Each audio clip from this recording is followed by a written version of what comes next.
میں معذرت کے ساتھ کہوں گی، میرا اپنا تعلق خیبر پختونخوا سے ہے، لیکن ہمارے ہاں تو جو بیٹیاں ہوتی ہیں اس کو تو اولاد میں بھی نہیں گنتے. ایسا ہی ہے نا، جب آپ سے پوچھا جاتا ہے ہمارے مردوں سے کہ کتنے بچے ہیں تو وہ کہتے ہیں 5 ہے. 5 وہ صرف بیٹے گن رہے ہوتے ہیں، بیٹی کو تو وہ گنتے بھی نہیں ہیں اولاد میں.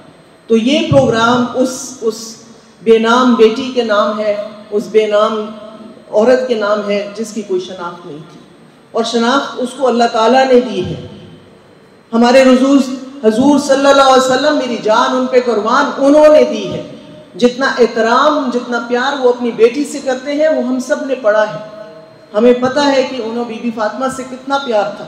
جب بی بی فاطمہ کمرے میں آتی تھی تو وہ احترام میں کھڑے ہو جاتے. سرور کائنات کس کے لیے کھڑے ہوتے تھے؟ اپنی بیٹی کے لیے کھڑے ہوتے تھے. تو ہم اگر اس کے چاہنے والے ہیں، ہم کہتے ہیں کہ ہماری جان قربان ہے رسول صلی اللہ علیہ وسلم پہ، تو پھر ہم وہ احترام اپنی بیٹی کو کیوں نہیں دے سکتے؟ ہم نے انہی کے قدموں میں چلنا ہے نا. ہم سب کا یہ یقین ہے کہ اللہ ایک ہے اور محمد رسول اللہ صلی اللہ علیہ وسلم ان کے آخری رسول ہیں. تو جب آخری رسول اپنی بیٹی کا اتنا احترام کرے، اس کی امت جو ہے وہ عورت کو شناخت نہ دے، یہ ٹھیک بات نہیں ہے.